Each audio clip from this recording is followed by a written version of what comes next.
A decade after the first version of my band, Texas Red and the Heartbreakers, imploded, the 1985 version rolled into Durango, Colorado on a December night.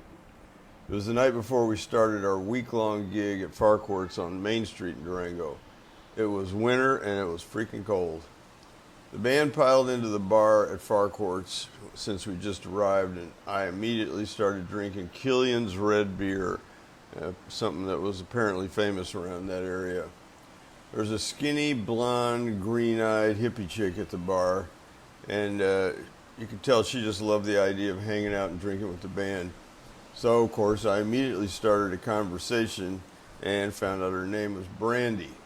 So, I'm buying booze and shots of tequila, and she and I got pretty drunk, and I suggested we just take it someplace private, just get out of there. So we got in my pickup and went to just a skanky-ass motel where the heat didn't work in the room, it was freezing-ass cold, and the windows were frosted over. But that didn't stop us from fucking all night. Using a condom? Are you fucking kidding me? Seriously? Brandi and I parted ways the next morning. I don't know where she went. A few hours later, I regrouped with the band at the funky band house that Farquhart's the club had provided. It was crappy just like every other band house around the country, and four guys were trying to live in there, so of course they got crap thrown all over the room. But of course it was free, so since I was the star of the show and prone to picking up girls, I always got my own room separate from the band house. Truth was, I didn't like to share the bathroom with those four guys. Around 5 o'clock in the afternoon, we all started getting ready to head to the club to get something to eat and check out our gear for the 9 p.m. start, do a little sound check.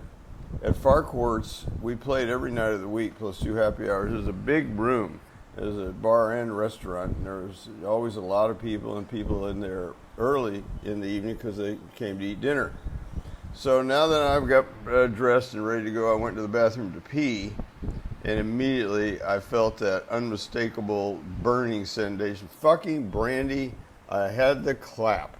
It was not my first rodeo, and it wasn't going to get any better while I was standing on stage playing for 4 hours that night. I told my band members, I got it, boys, I got the clap. And as usual, they just stood there shaking their heads. So we rushed to the Durango Emergency Clinic, and I told them not to worry about a diagnosis. I was all too familiar with the symptoms. They shot me up with penicillin and just shook their heads, and though I was a little woozy, we went to the club and just played the blues all night. At least I had an excuse to stick to non-alcoholic drinks for once.